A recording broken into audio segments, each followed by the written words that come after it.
Senhor presidente, senhores deputados e deputadas, eu gostaria de tecer alguns comentários, até em função das colocações que aqui foram feitas pela deputada que me antecedeu. É muito interessante o raciocínio feito pelo PT quando analisa a política. É um raciocínio de fábulas, trabalha com fábulas, fabuloso, né? No sentido da fábula. Tudo que é bom, que aconteceu de bom no Brasil, começou com o governo do PT, o resto tudo não prestava. Aliás, começou sobre a égide de que queria, para mim, a campanha, o impacto maior da campanha de 2002, que elegeu Lula presidente, foi o ex-presidente Lula beijando a bandeira brasileira e dizendo: eu quero um país decente. E depois tinha uma propaganda que os ratos entravam e comiam a bandeira brasileira e puxavam a bandeira brasileira para dentro da toca dos ratos. E aí a propaganda: show corrupção, PT vai acabar com a corrupção, PT quer um país decente. O povo brasileiro é testemunha do que aconteceu depois disso, né? Esse discurso virou uma ironia, porque foi sistematizada a corrupção no Brasil nesse período. Nesses 13 anos, quase 14 anos, foi sistematizada a corrupção de uma maneira nunca antes vista nesse país, que levou à destruição da maior estatal brasileira. Era a maior empresa do Brasil, hoje não é mais, a nossa Petrobras. Se apossaram da Petrobras para saqueá-la. Foi isso que aconteceu no Brasil, né? Não foi só a Petrobras, os fundos de pensão, os carteiros hoje estão pagando mais, estão pagando quase o dobro da sua contribuição para a aposentadoria para cobrir o rombo que foi deixado no seu fundo de pensão. Aconteceu uma coisa semelhante no fundo de pensão da Caixa, do Banco do Brasil, da Petrobras, dinheiro colocado conforme as necessidades de quem controlava o fundo de pensão e não conforme as necessidades dos que pagavam o fundo de pensão. E não ficou só nisso. O BNDES financiando as empresas, todas as novas grandes empresas do Brasil, financiadas pelo BNDES, né, o seu Eike Batista, a JBS, as empreiteiras, todas as grandes empreiteiras que estão aí, todas, a maioria dos seus dirigentes presos, todos receberam financiamentos multimilionários, bilionários, aliás, multibilionários. É importante dizer também que a desigualdade no Brasil entre ricos e pobres não desapareceu. Ela, em 2003, a desigualdade no Brasil, os 10% mais ricos concentravam 51% da renda. Em 2014, os 10% mais ricos concentravam 55% da renda no Brasil. Por que não desapareceu?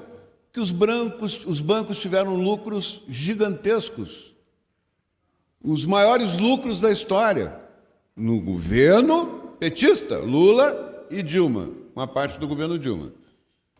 Mais do que isso, os bancos, a concentração de renda, o BNDES colocou 6 vezes mais recursos públicos, sob forma de subsídio, sob formas de mais diversas formas, para essas grandes empresas criadas a pão de ló no governo petista, do que colocou no Bolsa Família.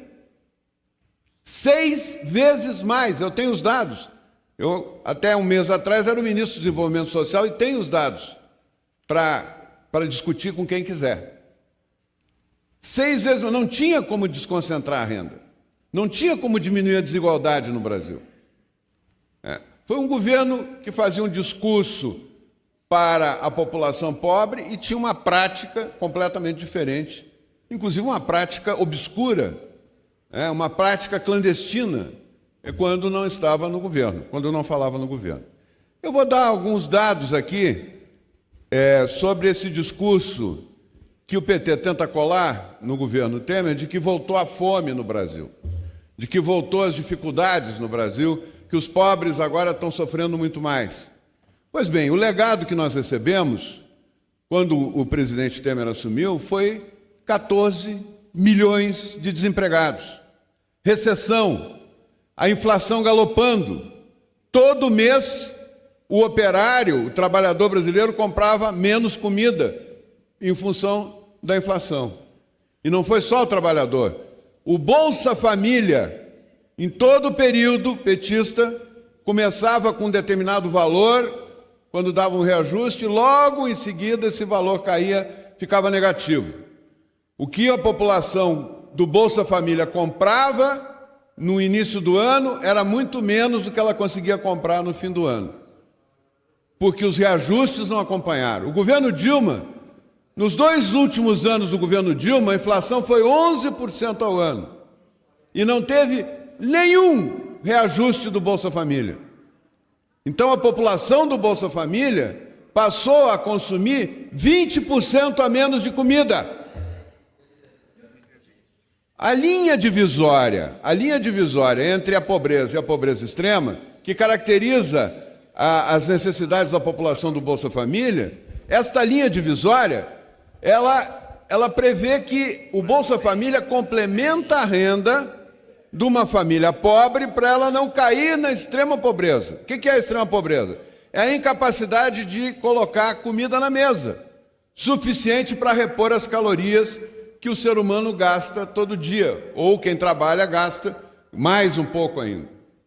Então o Bolsa Família, ele é previsto para não deixar ninguém passar fome. Ele é um programa, não é o maior programa de repasse, de transferência de renda. O maior programa de transferência de renda é o BPC, Benefício de Prestação Continuada, é o dobro do Bolsa Família, que repassa para as famílias mais pobres, que têm pessoas com alguma necessidade especial, deficiência física, mental, idosos com mais de 65 anos que não têm aposentadoria, ele repassa um salário mínimo. E o valor do BPC, do Benefício de Prestação Continuada, é ao redor de 56 bilhões esse ano.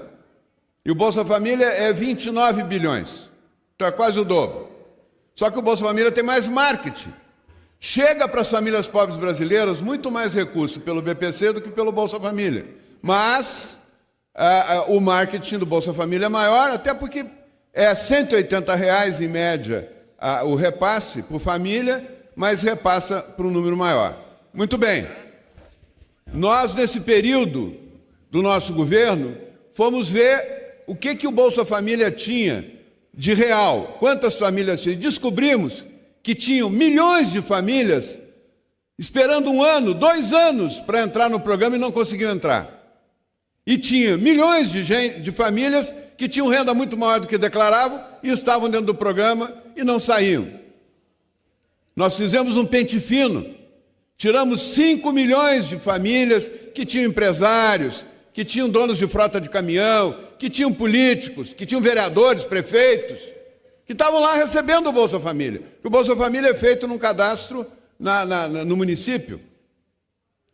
E tinha uma legião de famílias, milhões, que não conseguiam entrar, que passavam fome, porque não conseguiam entrar no Bolsa Família.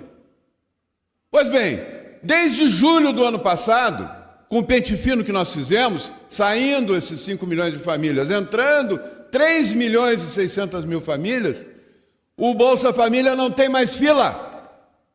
Não tem um município brasileiro em que alguém que precisar do Bolsa Família tenha que esperar mais de 30 dias para começar a receber.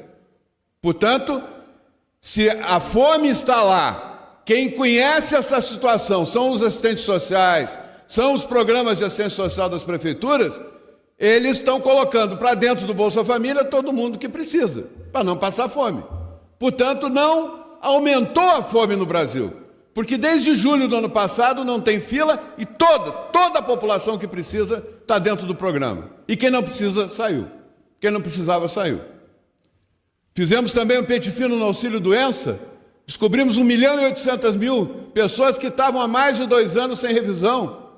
Começamos a revisão, 85% saiu do auxílio-doença, porque não precisava. Gente com o braço quebrado há 10 anos, tinha quebrado o braço 10 anos atrás, recebendo há 10 anos o auxílio-doença.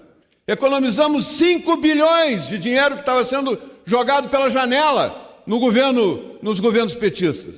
E até o final desse ano vão ser 20 bilhões de reais do dinheiro público que vai ser preservado, vai se deixar de gastar inutilmente para se gastar com quem realmente precisa.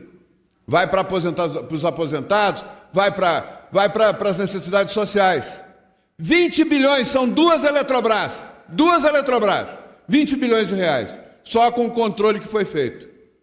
Portanto, essa história de fazer campanha de Natal sem fome, porque a fome voltou, que não tem base nenhuma de dados, não existe dados nenhum, os dados que nós temos, os últimos dados da FAO, inclusive, mostram que diminuiu o número de pessoas que passavam fome no Brasil nos últimos 2 anos, é conversa fiada. Quer dizer, tudo que era bom era do PT, tudo que era ruim agora é do novo governo. Como se o desemprego no Brasil surgiu da noite para o dia. Estava todo mundo empregado, bonitinho, de repente, bumba, 14 milhões de desempregados. Não, os 14 milhões de desempregados são uma herança do governo petista. Nos deixou essa herança. Nos deixou o descontrole dos programas sociais. Nos deixou muita gente passando fome do Bolsa Família, que agora não passa mais. E nos deixou um descontrole do INSS, do auxílio-doença, com discursos bonitos. Sempre são fábulas, onde os mocinhos são sempre do PT e os bandidos são sempre dos outros. Os outros, tudo é isso que está aí. Mas a vida nada melhor do que o mundo real. A vida tem mostrado o contrário do discurso petista. A vida tem mostrado que nesse país nunca se roubou tanto. A vida tem mostrado que nesse país as coisas não eram como a propaganda oficial dizia. O rombo que deixaram, a recessão que deixaram, estão aí os municípios 4 anos seguidos com queda de receita. Primeira vez que os municípios estão começando a sair do buraco é agora. Quando começou a recuperação econômica do Brasil, baixou a inflação, baixou o juro, começou a aumentar o emprego, começou a aumentar a atividade econômica, tivemos o melhor Natal dos últimos 10 anos agora, em termos de compra, de poder de compra da população. Então, minha gente, não vamos cair nessa história.